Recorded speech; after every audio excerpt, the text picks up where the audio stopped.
then. He was his mood, just rolling off different nectar pastimes of Krishna.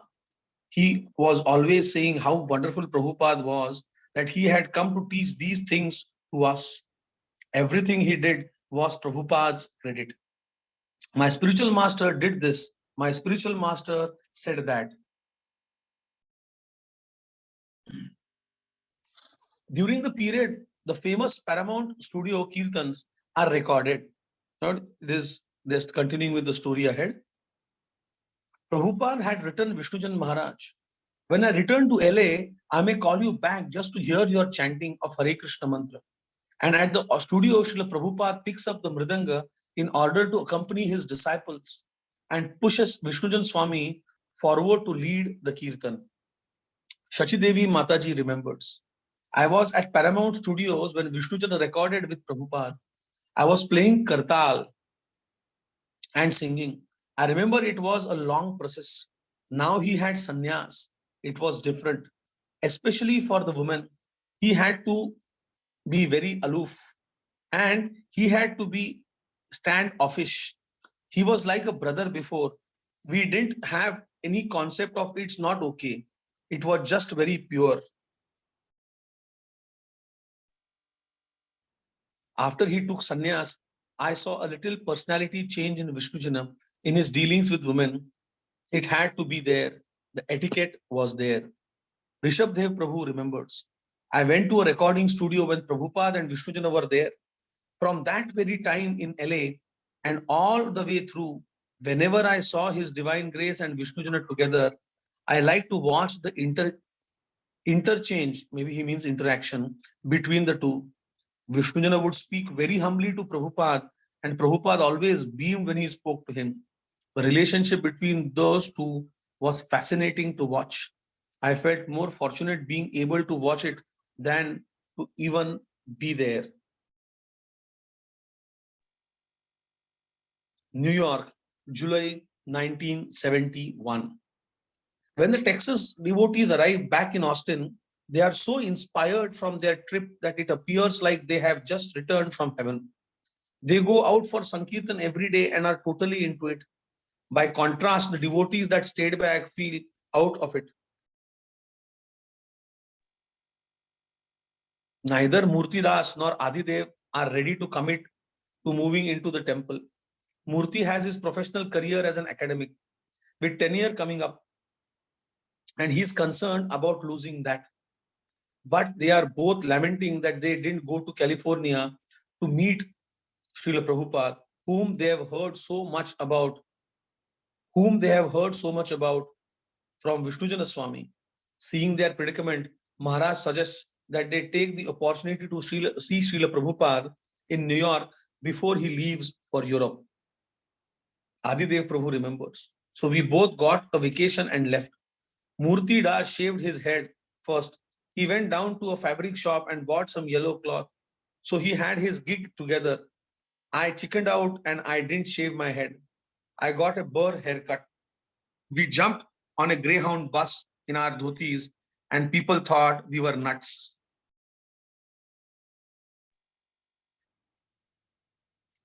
The two friends arrive at Brooklyn Temple to find a huge commotion with hundreds of devotees everywhere. The whole spectacle is very exciting and they become inspired by everything, everybody's enthusiasm.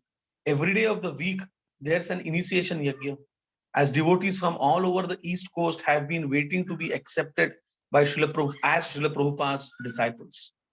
Bhavananda, the temple president, takes advantage of the influx of devotees to have 24-hour kirtan at Times Square. The kirtan at Times Square never stops. Murtidas and Adidev volunteer to do the midnight to 4 a.m. shift, means from 12 midnight to 4 a.m. They go down to Times Square every night and they are service while they are in New York. When Prabhupada's servant Nandakumar discovers that the two sculptors from Texas have come to meet Srila Prabhupada and one of them is a professor, he arranges a darshan for them.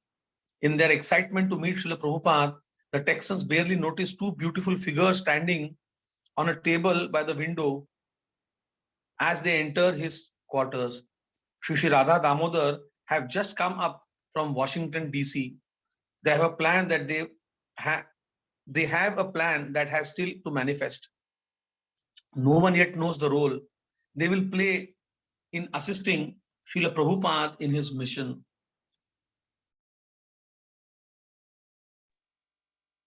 Adidev Prabhu remembers. We went to Prabhupada's room and sat with him for 45 minutes. We were in awe.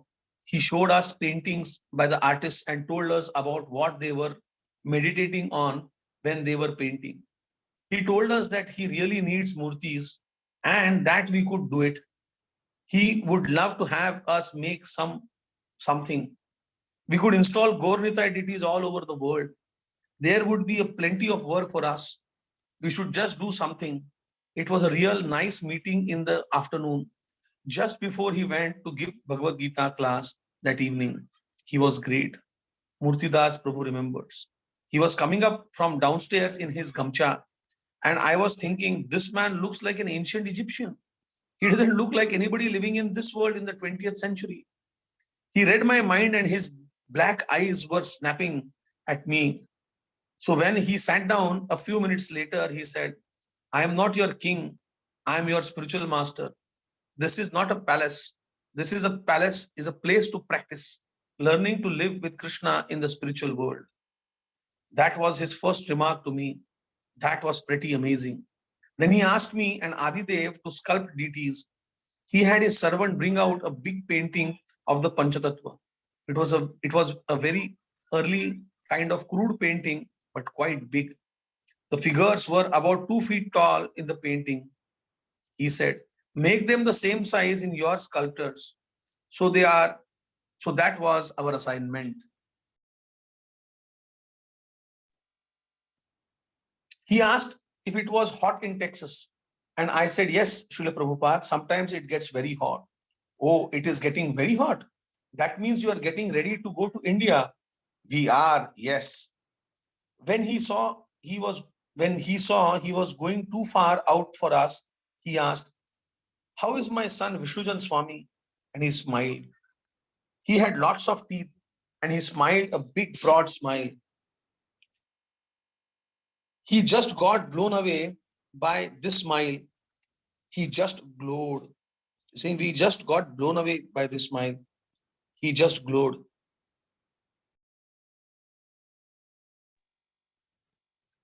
There was silence for a few minutes. And then I said, oh, he's doing fine, Srila Prabhupada. He's recruiting all kinds of new people and he's going everywhere chanting. He's in San Antonio right now. Then he said, my Vishnujan Maharaj can get the whole world to chant Hare Krishna. That's his quote. Oh, he loved him. Austin, August 1971. It was 5 years ago that Srila Prabhupada incorporated the Hare Krishna movement. And there are now 54 centers around the world. Prabhupada always wanted 108 centers, and he is already half the way. The preaching is going extremely well, and more people are coming to the temple programs than ever before. Vijay has become the spiritual sky salesman in Texas and has accounts with all the head shops and import stores around Austin. The revenue supports the whole temple, leaving the rest of the devotees free to preach. Every morning they go out on the campus, lay down a blanket to sit on and chant Hare Krishna. They also sell BTGs and invite people back to the temple. At noon, they return for the midday aarti, another class and lunch prasadam. After lunch, they go back out for the afternoon.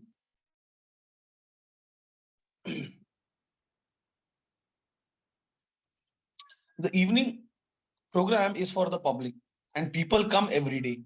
With constant classes going on twice a day for chanting and plenty of prasadam, it's an ideal life and excellent training for the new men. After meeting Prabhupada, Murtidas is seriously considering to surrender everything and join the movement. During the summer break, Murti is giving classes in the art department, shaved up in a dhoti and causing a big revolution. Being a householder, He lives in a small house with his wife and 8-year-old son. Due to the influence of Vishnujana Swami, the whole family has become Krishna conscious. Jagadananda Pandit Prabhu remembers. To me, Vishnujana Swami was like a Superman or like Lord Chaitanya. It was the way he would move people. He was the person who got my parents to join the Hare Krishna movement. I remember when I was 8, he was asking me if I wanted to get initiated, but I knew I wasn't ready then. During that time, he was attracting people to Prabhupada's movement. He kept it simple and they liked that. He had a charismatic personality that would pull you in and just make you want to be a Hare Krishna. You'd want to drop whatever you were doing. My father was a brilliant architect and sculptor, and he was so moved that he was teaching at the University of Texas in a dhoti and shaved head. Adidev is also is also on the verge of shaving up, but he wants to spend a few nights at the temple first, just to test the waters before giving up his apartment and his job.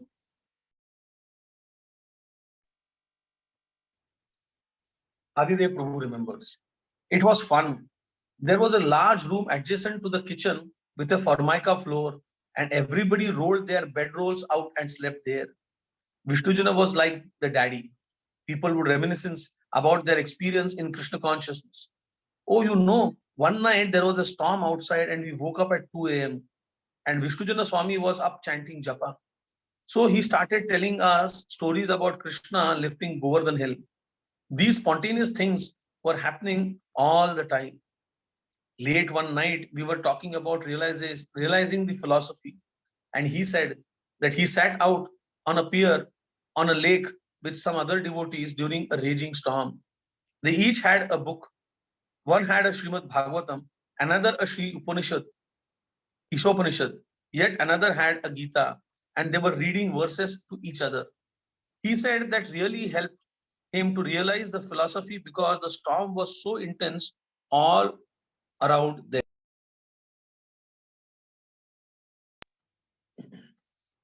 Late, we had Srimad Bhagavatam class in the mornings, Sri Ishopanishad before noon, Nectar of Devotion during the afternoon, and then Bhagavad Gita in the evenings. Vishnujana Swami gave us 4 classes a day. We didn't realize how lucky we were. We would sing the Sri Ishopanishad, and he could sing it all, of course, by heart. His classes were insightful and very realized. He knew the Bhagavad Gita like the back of his hand, and he could quote from any part of it. He was usually hoarse because he chanted so much. His voice would begin to break as he read. As they surrender unto me, I reward them accordingly. With so much feeling, it was obvious he was seeing a lot more than we were.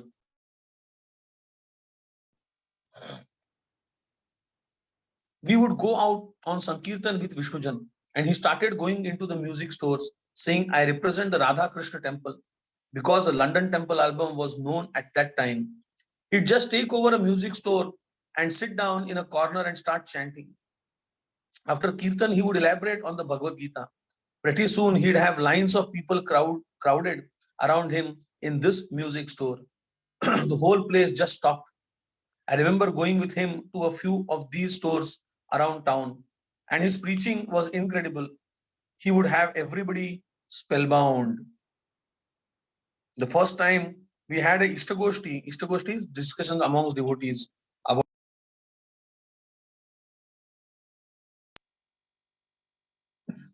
it was different atmosphere. He was on a personal level asking about everybody's problems. What do you think we ought to change? It was very relaxed, but he was strict. He was sweet, but also very tough. He would not compromise at all with the philosophy. One time he quoted Prabhupada as saying, you'll read this nectar of devotion until you lick the pages. And it was almost like he did. It was almost like he was praying to the book. He loved it. Vishnujana Swami was a great cook. In the kitchen, the first thing he'd do is take all the cabinet doors off the cabinets so he could see everything. He'd be in there with just his sannyasi dhoti on, dripping with perspiration and cooking away. He had these huge hands all calloused from playing mridanga, for so many years. He stalked around the kitchen like a lion.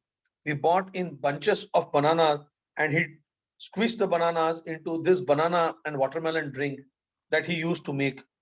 He would use lots of sugar, and we were coming off macrobiotic diets and into health food. So it was like this crazed man was feeding us, but we loved it. He kept telling us, this is spiritual food. This is offered to Krishna. When I met him, he was a 3-year devotee. He had only met Prabhupada 3 years earlier. We thought this man has turned into God in 3 years. What can happen to us? Let's join right away. On August 14, the Austin devotees celebrate Janmashtami with Vishnujan Swami. During the day, Maharaj engages the devotees in art and crafts. So everyone is busy making a present for Krishna on his appearance day. After wrapping their gifts, they bring them to Maharaj to place on altar. Then Vishnujana organizes the decoration of the temple, gathering bougainvillea flowers, little purple flowers that grow around the neighborhood. He has everyone making garlands and stringing flowers all around the temple. Then he spreads yogurt and rose leaves in the corners of the temple room, explaining that this is auspicious. At sunset, Vishnujana brings everyone together in the temple room to listen to his reading of Sri Krishna's advent from Krishna book. After the reading, he begins a kirtan that soon becomes uproarious. After the reading, he becomes uproarious, spilling out outdoors. Maharaj leads his chanting devotees around the house, completely oblivious to their surroundings, to the charge-in of the neighbors. The neighbors are pareshan. Adidev Prabhu remembers. We were going around the outside of the house, doing parikrama with big bunches of incense, banging on kartals and drums at 11 o'clock at night. Someone dropped his incense and another devotee stepped on it with his bare feet. It was just a riot. By midnight, we had the police out there. Ooh, now stop, stop. It was our initiation into Janmashtami.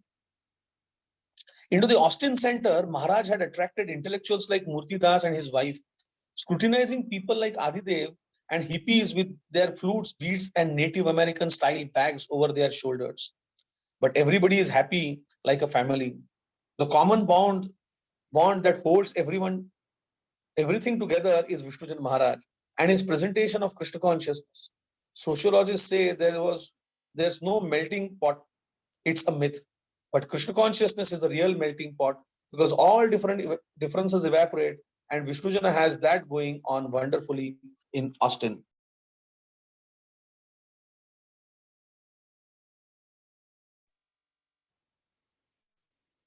Ishan Prabhu remembers, everything became real with him. To use his word, everything became saturated with a sense of reality of the sweetness of Krishna consciousness. It wasn't something we were doing just because we are learning how to be devotees. With him, it was easy to be a devotee right away in the full spirit of it. He was also so attractive that he made us all gather around and participate together. Whether he was dealing with a devotee or a non-devotee didn't matter because he was dealing with everyone with respect.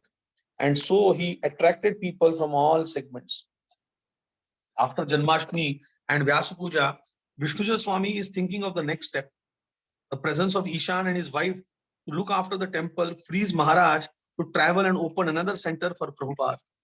There are enough devotees in Austin and everything is going fine. So it's time to move on.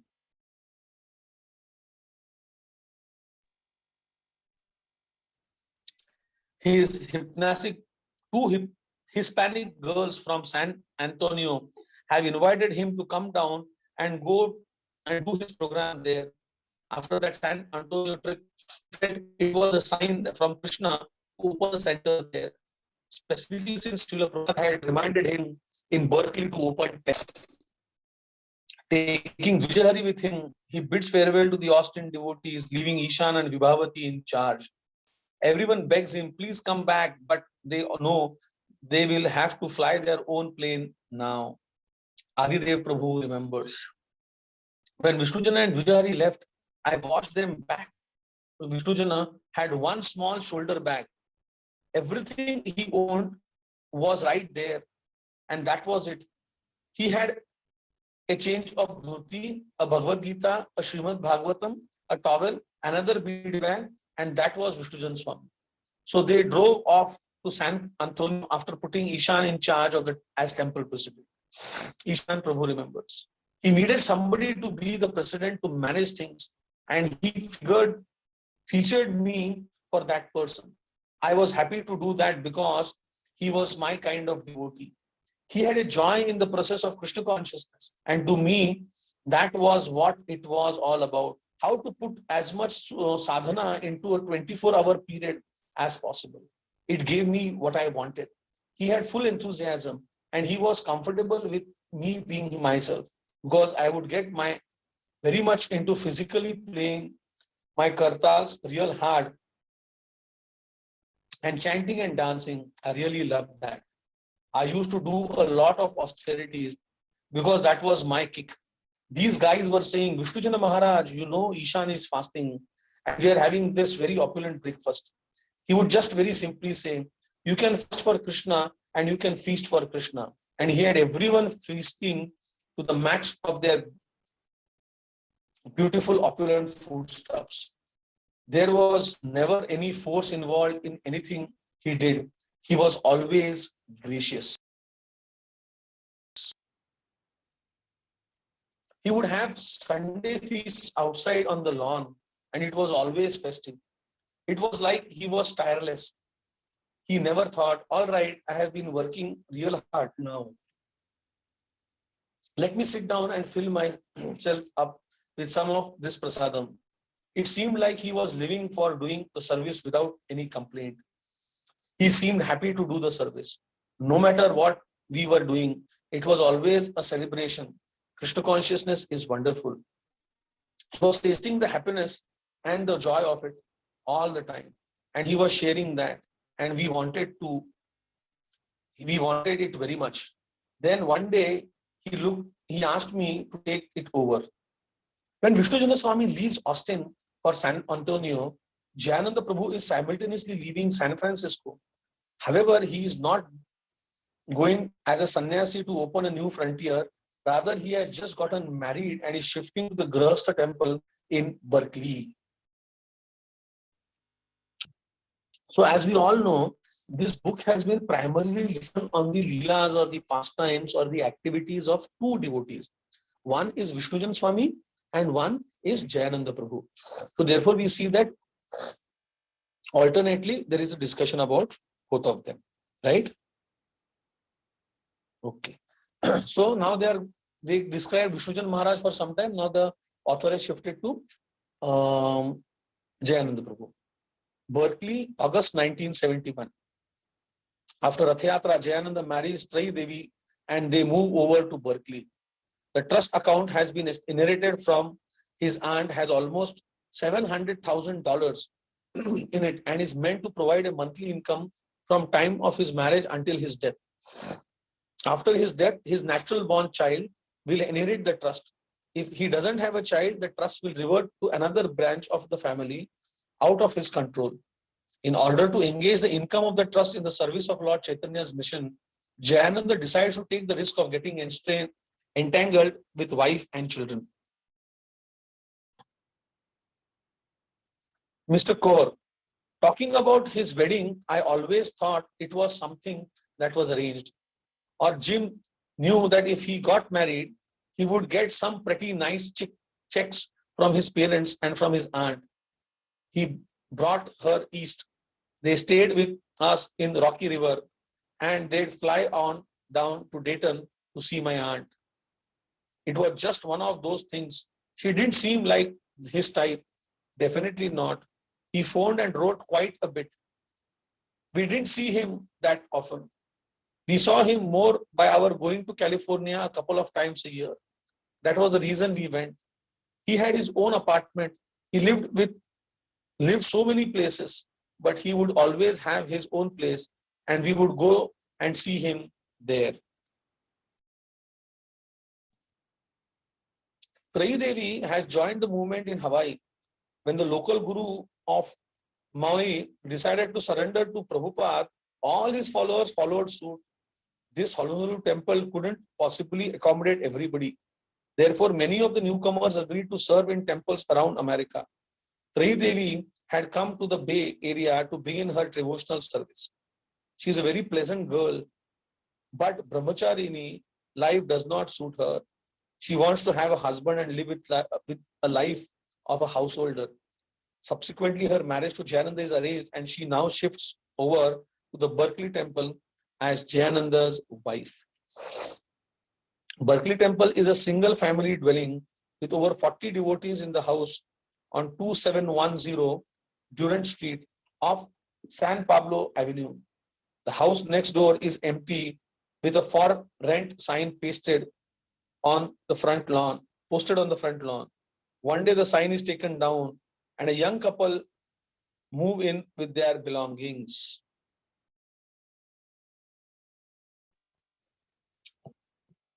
Nalini Kanta Mataji. We rented an apartment right next door to the temple.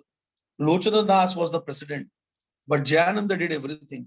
He welcomed us and immediately offered us service to do. He suggested what needed to be done and asked if we wanted to help out. He was not imposing at all. He encouraged us and was our friend. And we just started to like doing things at the temple. He never said, you should do this and you should do that.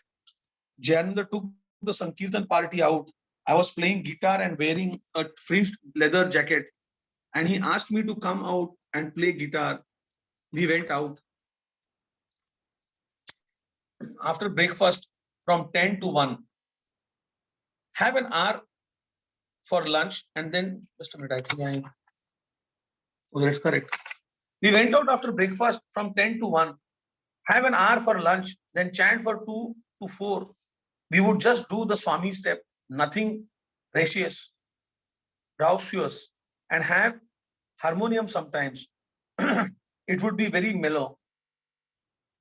And he'd release the mood of the time. Sometimes after Ishopanishad class at 7, he would want to go out again and I'd bring my guitar. He was totally lovable and everyone liked him. There was nothing that he would ever do to make anyone dissatisfied with him.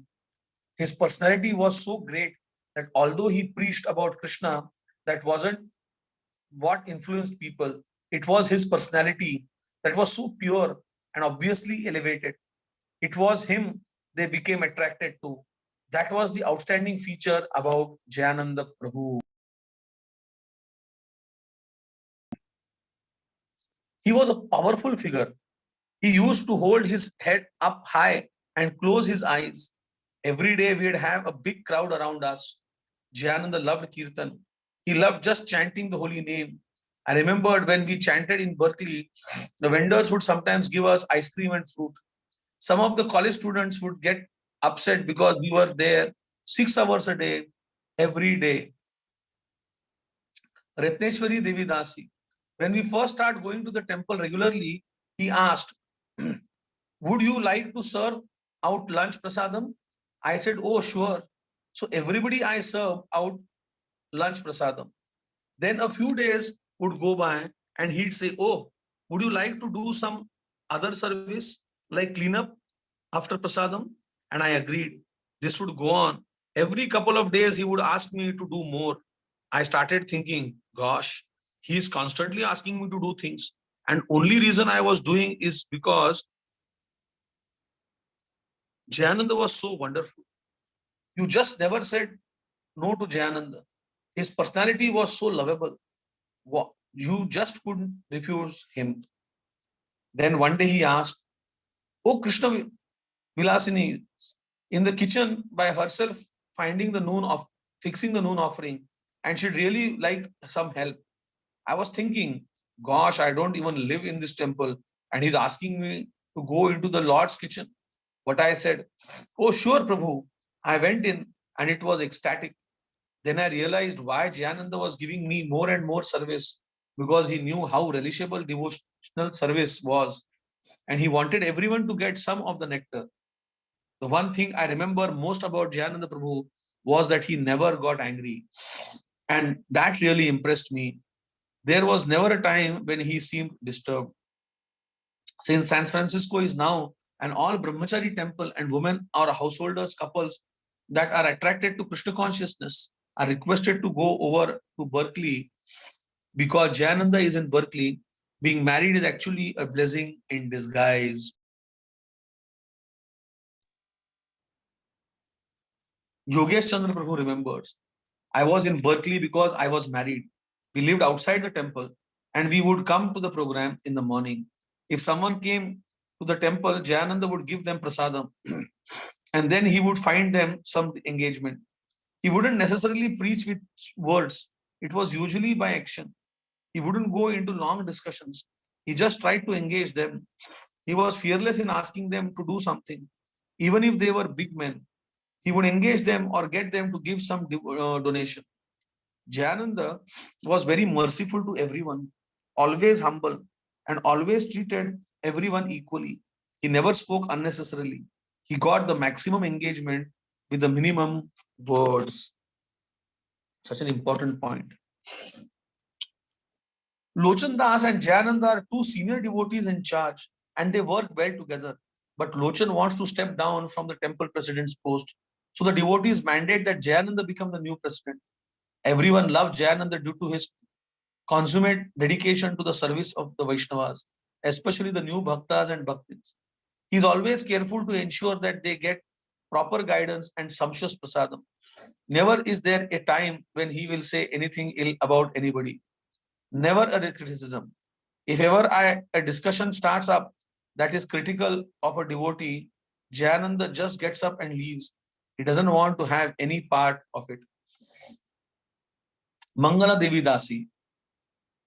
Jayananda was president of Berkeley at the time I came.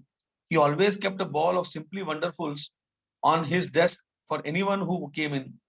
His wife Trai Devi took care of small Jagannath deities at the temple. She seemed to be completely in love with the deities and very extraordinary devotee. I had just turned 15, so both Jayananda and his wife treated me like their daughter. Trai Devi would constantly speak about her exalted husband, especially how Srila Prabhupada loved him and would always ask for him, where is my Jayananda?